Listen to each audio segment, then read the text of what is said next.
corremos un poquito con la pancreatitis, ¿no? Ya sabemos que la pancreatitis es un proceso inflamatorio agudo del páncreas que va a desatar ciris, ¿de acuerdo? Una reacción inflamatoria sistémica que al inicio no está acompañado de infección. Entonces, en el paciente con pancreatitis aguda vamos a poder tener leucocitosis, desviación izquierda, PCR elevada, pero no significa necesariamente que tenga una infección el paciente, ¿no? ¿Cuál es la causa más frecuente de la pancreatitis? ¿No? La hepatitis alcohólica, la pancreatitis alcohólica y la pancreatitis por litiasis biliar, ¿no? Luego viene la colitiasis, las neoplasias, ya es secundario. Aquí tenemos las causales, ¿de acuerdo? Ven ustedes, un 40% es por cálculos, un 30% por alcohol, un 2 a 5% por hipertrigliceridemia. Luego vienen las causas genéticas, las drogas, las causas autoinmunes, ¿no? También puede haber el trauma, la infección, la obstrucción, que es raro, ¿no? Muy bien, las drogas aparentemente son causantes del menos del 5% del total de las pancreatitis, ¿no? Estamos hablando de drogas como medicamentos, ¿no? No como drogas adictivas, ¿no? Por ejemplo, tenemos la cetiapina, la 6-mercaptopurina, el didanócido, el ácido valproico, los inhibidores de enzima convertasa y la mesalamina, ¿no? Este es un cuadro donde se ve las causas de las pancreatitis agudas graves. Toda pancreatitis aguda grave es una pancreatitis de presentación rápida, ¿de acuerdo? No más de 2 semanas. Tenemos en la cabeza de origen biliar, ¿ya? 5% hipertrigliceridemia, 5% post-PCR, o sea, pancreatoduodenoendoscopía, retroendoscópica, de origen desconocido, 15%. Ya estamos viendo. Esta es la epidemiología, ¿no? Es de distribución mundial. Se ve obviamente más en los pacientes que tienen factores de riesgo, los alcohólicos, los pacientes que tienen litiasis vesicular es mucho más frecuente, ¿no? Vean ustedes, alcohol 30%, cálculos biliares 50% y las hipertrigliceridemias mucho más raras en un 5%. Muy bien.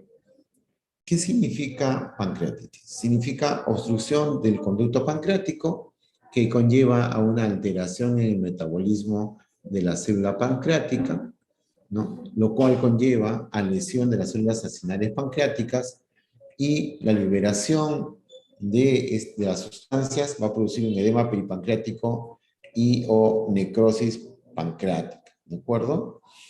Cuando se liberan las enzimas pancreáticas por fuera del páncreas, va a suceder lo que estamos hablando. Entonces, ¿qué hay? ¿No? Hay lesiones de la microcirculación, la liberación de citoquinas inflamatorias, el estrés oxidativo, las fugas de líquido pancreático, muy importantes, la translocación bacteriana en el páncreas. Por eso, al inicio, al paciente con pancreatitis aguda severa no se le da antibiótico terapia hasta que se demuestre que hay un germen, ¿de acuerdo? Y entonces se da medicación, no hay profilaxis, se da hidratación, nutrición y tratamiento del dolor.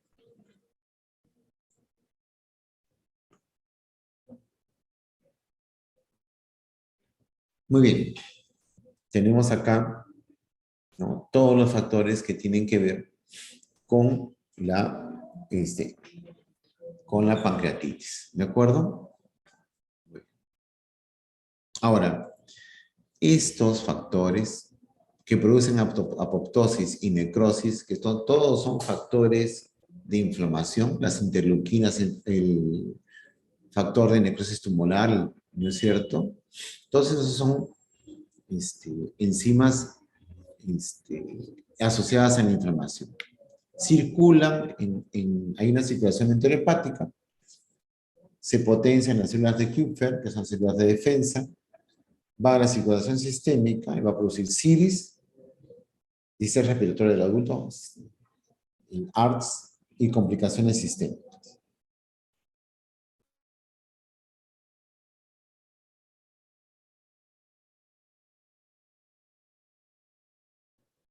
Continuamos. Dependiendo del agente etiológico, se forman hidrolasas, se activa el tripsinógeno, se activan los simógenos, ¿no?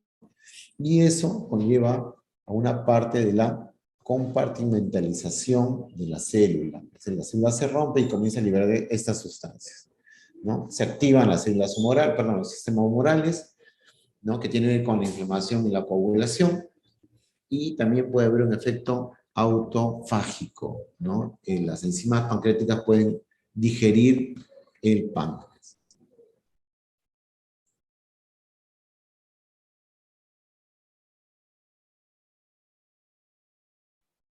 Muy bien.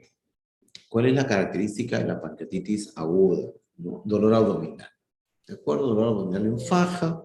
El paciente adopta la posición del maometano, se toma en el abdomen y se agacha para tratar de encontrar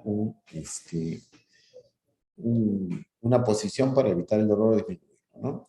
Hay aumento de las lipasas séricas o de las amilasas por lo menos 3 veces el valor normal, ¿no? Y pueden haber hallazgos característicos en la de pancreatitis aguda en la tomografía axial, secundariamente a la resonancia magnética. Entonces, para diagnosticar pancreatitis, tenemos que tener por lo menos 3 criterios de los que vienen. Dolor abdominal, cuya clínica sea parecida a la de la pancreatitis, o sea, no conduzca a la pancreatitis. Amilasa y o lipasas séricas 3 veces el valor no normal. Y una ecografía abdominal con hallazgos característicos. No puede haber edema, colecciones, y luego de eso se va a solicitar una tomografía.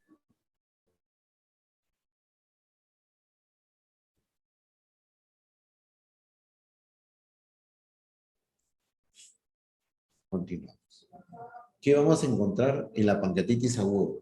En los exámenes de laboratorio. Podemos encontrar leucocitosis por la respuesta inflamatoria sistémica, elevación de la gamma glutamina transcriptidasa, elevación de las transaminasas hepáticas, TGP, TGP, aumento de la fibrilación, perdón, de la fosfatasa alcalina, ¿no? Hiperbilirubinemia. También disminución del calcio, ¿no? Y la elevación de niveles séricos de enzimas pancreáticas. Ya le hablamos de la lipasa y la amilasa, ¿no? Que por lo menos están abiertos o tienen que estar alterados en 3 a 5 veces el valor normal.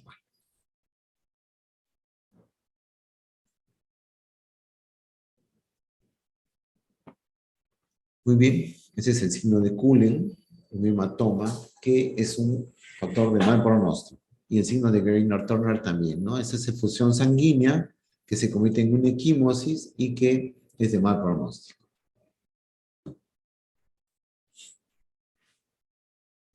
Bueno, esto ya lo hemos desarrollado con los 3 criterios, ¿no? ¿No? Aumento de amilasas y lipasas 3 veces el valor normal, ¿no? Una ecografía, aumento de transaminasas. Todos esos son factores que tienen que ver con la pancreatitis aguda. Ahora, aquí tenemos las causas de pancreatitis aguda, ya les dije, ¿no? Biliar, por alcohol, hipertrigliceridemia, hipercalcemia, por fármacos de origen iatrogénico, ¿no? Y todos estos tienen que ir con un set de exámenes, ya les dije, ¿no? Hemograma, perfil de coagulación, bioquímica, electrolitos, y por lo menos una ecografía abdominal para tratar de saber si el edema pancreático es solamente eso o hay algún tipo de necrosis.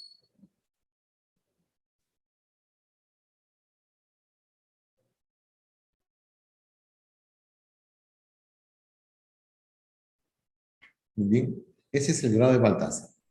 Ya lo hemos conversado bastante, ¿no? El grado A es una tomografía normal, el grado B es un aumento del páncreas que puede ser local o difuso, el grado C hay anormalidades de la glándula pancreática e inflamación peripancreática, en el grado D hay por lo menos una colección y en el grado E hay 2 o más colecciones, ¿no? Esto con el índice de severidad torácico, ¿no? Más aclaración hace perdón, el índice de severidad es la sumatoria del Baltasar y del score de la necrosis, ¿no? Entonces, arriba hemos visto de Baltasar, abajo vamos a ver de la necrosis. Si no hay necrosis, 0 puntos. De 0 a 30%, 2 puntos. 30 a 50% en la necrosis en superficie, 4 puntos. Y más de 50, 6 puntos.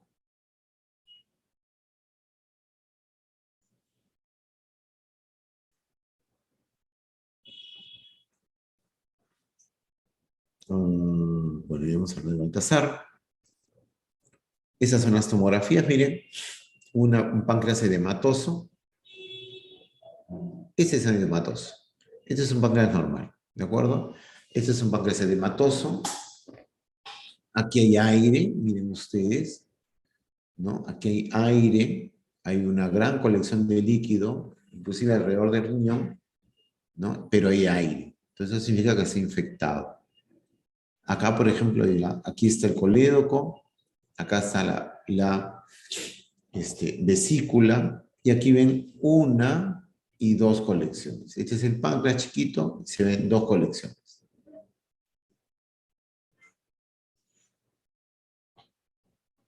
¿Ven? Esta, por ejemplo, esta tomografía, ven ustedes, completamente normal, ¿no? El hígado, perdón, el páncreas está indemne, ¿no? Acá hay colecciones, por ejemplo, ¿no? Igual acá, este es el páncreas, la cabeza y la cola no se ve, la cabeza y la cola están súper inflamados, pero la cola del páncreas, el cuerpo y la cola sí se ven.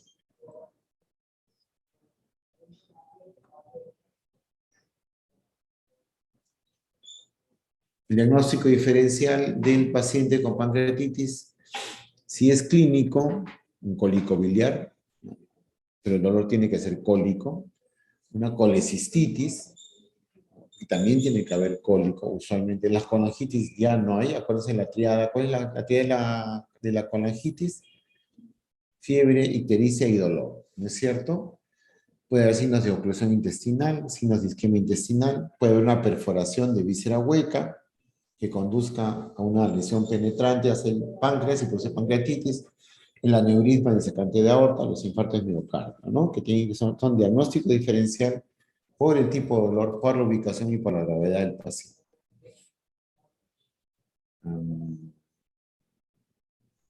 Ya.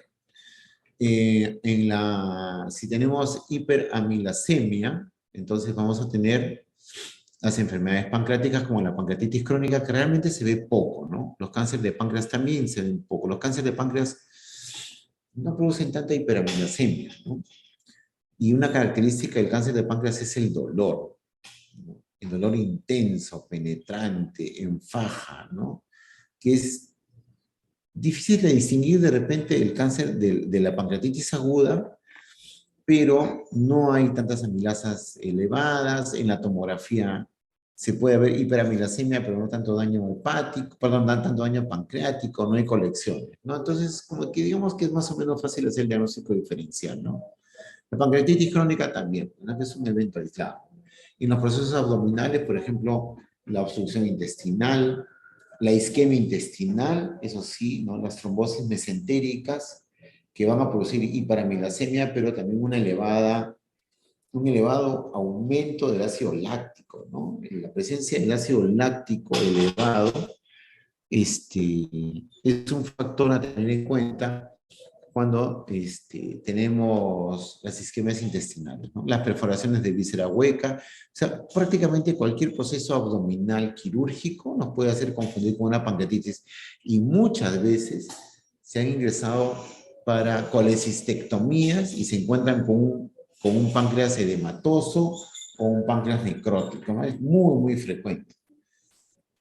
Otras enfermedades que pueden producir hiperamilasemia son la insuficiencia renal y los tumores.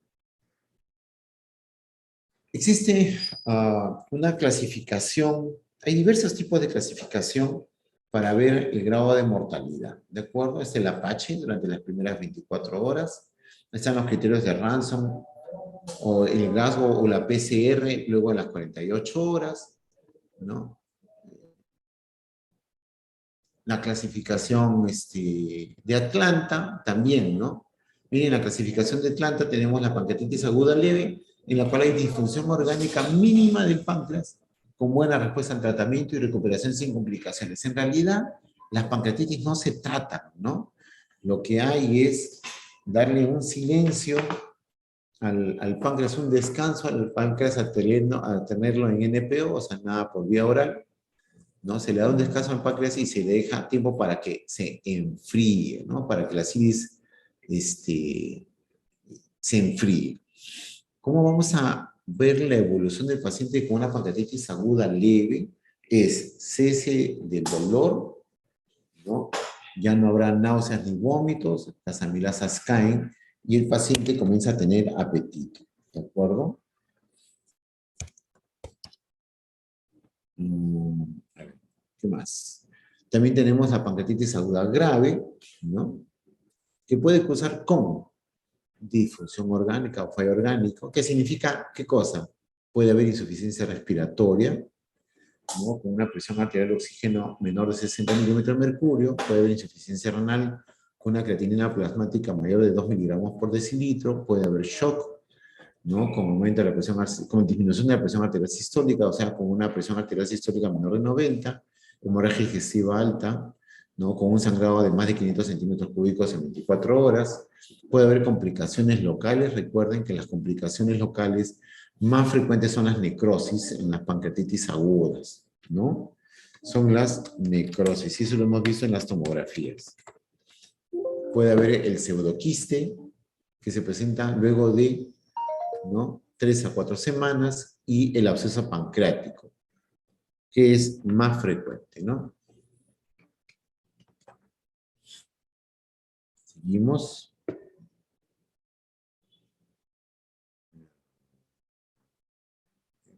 Este es el Apache. Miren la complejidad para llenar la tabla del Apache, pero el Apache es el que nos va a dar, ¿no?, el grado de mortalidad.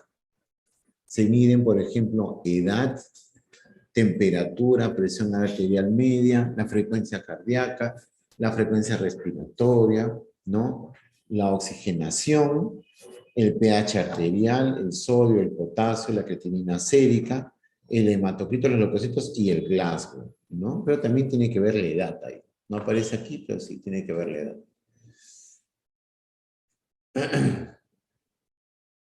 Pasamos a, ¿no? También en el sistema de BISAP, que se usa poco en realidad, ¿no? El fallo orgánico, recuerden que por cada órgano que falla, la mortalidad aumenta 20%. ¿No? Una cosa es fallo y otra cosa es respuesta inflamatoria. La respuesta inflamatoria, leucocitosis, PCR elevado, fiebre, ¿no? Esos son signos de SIDS. Pero también tiene que ver, ¿no? Puede haber desviación izquierda, puede haber leucopenia, puede haber insuficiencia respiratoria, puede haber retención del CO2, ¿no? Puede haber hipotensión sin un foco infeccioso. Ese es un SIDS, ¿de acuerdo? Y el fallo orgánico es, ¿no?, el mejor marcador de mortalidad, ¿de acuerdo?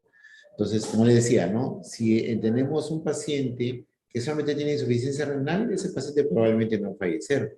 Pero a medida que vayan aumentando sus disfunciones, sus fallos, por ejemplo, fallo hepático, fallo pancreático, gastrointestinal, el paciente sangra, perdón, hay plaquetopenia, o sea, el paciente tiene displasia sanguínea, trastorno de coagulación, y estamos hablando de que la mortalidad va aumentando en un 20% por cada órgano que se va afectando.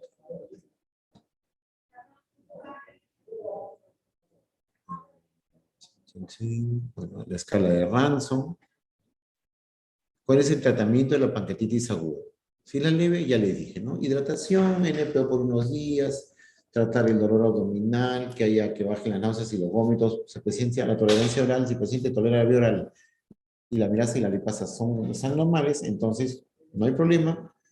El paciente se puede ir de alta y si tolera la vía oral, ¿no? En cambio, en la pancreatitis grave, aquí hay que hacer fluidoterapia, evitar que haya trastornos de la perfusión, alivio del dolor, control del metabólico, o sea, control de las amilasas, control de la glicemia, las transaminasas, y hay que prevenir la hipoxia. ¿Cómo prevenir la hipoxia? Damos oxigenoterapia y mejoramos la perfusión. Como pueden ustedes leer acá, en la mayoría de los pacientes, hasta el 90%, la enfermedad se cura en forma espontánea al cargo de 3 a 7 días. Ya. Esto es un algoritmo para tratar la pancreatitis.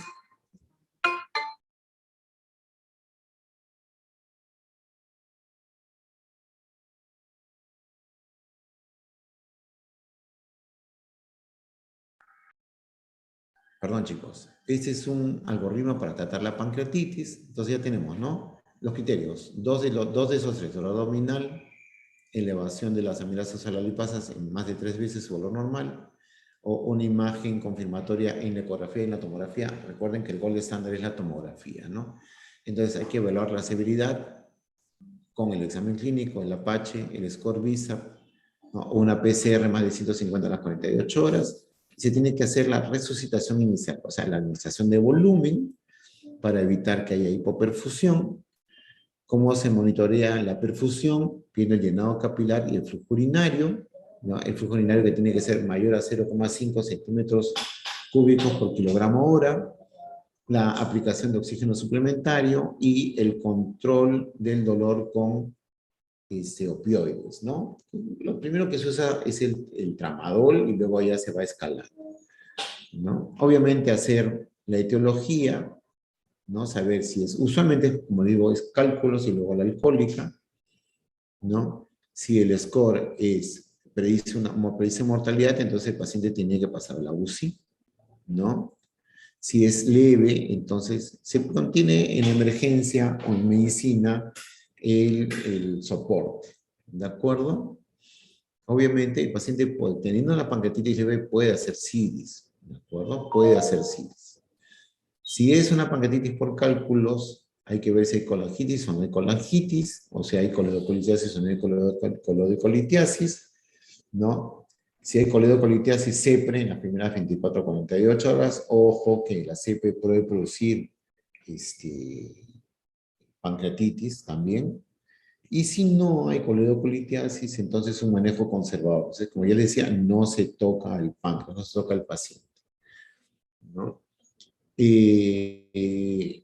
Una parte de la guía del tratamiento del paciente con pancreatitis se tiene que pedir tomografías semanales para ver cómo va evolucionando las colecciones, ¿de acuerdo? Van a ustedes a encontrar algunos pacientes que tienen una pancreatitis Baltasar B y hacen CIDIS, ¿de acuerdo? Entonces siempre tengan en cuenta que mientras más severa la pancreatitis, la CIDIS se va a presentar. Entonces, no es frecuente que el CIDIS se presente en pancreatitis leves, ¿de acuerdo? Siempre hay que buscar otro factor, algún proceso infeccioso, algo adicional, a menos que el paciente tenga factores de riesgo, que sea obeso mórbio, diabético, inmunosuprimido, ¿no?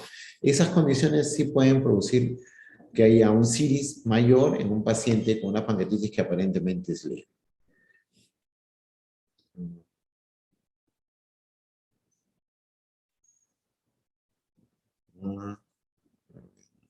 Conservador. Ya, perfecto. Eso es el tratamiento, ¿no? Vemos la gravedad del paciente con la tomografía, el Apache. Con eso vamos a saber si el paciente dónde va a ir a cuidados intermedios, va a ir a un piso de medicina, va a ir a la UCI, ¿no? Si es una pancreatitis leve, ya les había dicho, el tratamiento conservador, fluidoterapia analgésica, analgesia, ¿no? Si hay una evolución favorable, se le da de comer y a su casa. Si es una evolución desfavorable, entonces ya cae nuevamente en la gradación de pancreatitis grave y hay que dar soporte nutricional. El soporte nutricional usualmente es una dieta enteral, o sea, la colocación de una sonda nasoyeyunal, ¿de acuerdo? Cuando no se le da nutrición enteral al paciente, cuando tiene hilo, cuando el gasto por sonda nasogástrica es muy alto, que no es lo frecuente, ¿de acuerdo? O cuando el paciente es un posoperado, por ejemplo, esas son condiciones para no dar nutrición enteral, sobre todo cuando el paciente tiene hilo. ¿De acuerdo? Si tiene contraindicaciones, entonces se pasa a la nutrición parenteral total. Se espera que enfríe el cuadro y se va a su casa. Bueno, eso hemos hecho.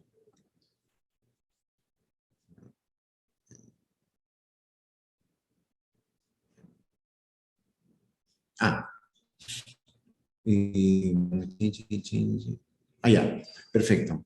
¿No?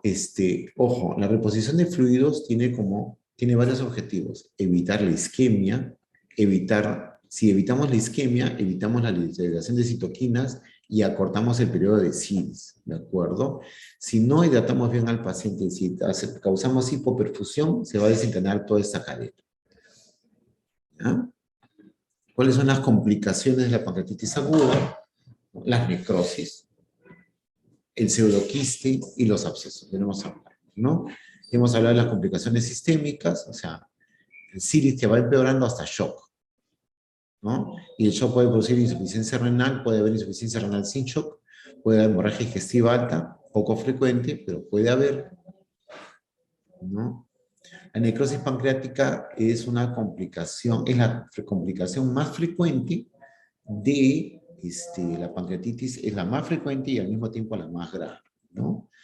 En general, se tiene que hacer un monitoreo de la necrosis pancreática para ver, como yo les decía hace algunas láminas, cómo va aumentando el volumen de esta colección y si es necesario y el paciente persiste con CIRIS, ¿no? O el estado general del paciente va empeorando a medida que van pasando los días y hay una colección, esa colección probablemente es infectado, entonces tiene que ser punzada para extracción de muestra y cultivo y descompresión. No se hace la parotomía quirúrgica, no se opera al paciente, ¿de acuerdo? Los pacientes a los cuales se les opera es porque o no pueden colocarse un drenaje, ¿no? O tienen otro motivo de cirugía, pero en general los pacientes con pancreatitis no deben ser operados, ¿ya? La presencia del gas significa infección, así de simple, no hay nada que discutir, ¿no? Muy bien, aquí tenemos un algoritmo sobre lo que se tiene que hacer cuando hay una colección, ¿no? Si hay una colección y se punza y es estéril, ¿de acuerdo? Se deja ahí nomás. Usualmente el tratamiento es médico y se va a resolver espontáneamente. Pero si no lo es y se va al fracaso, entonces tiene que haber un probable lavado peritoneal. Y digo probable porque eso se encarga Urbi, que tiene que extraer el líquido, ¿no? Si hay una infección, miren, no habla usualmente de cirugía. Si es una colección bien definida, que es lo que usualmente sucede, drenaje percutáneo, ¿de acuerdo? Si va a la curación.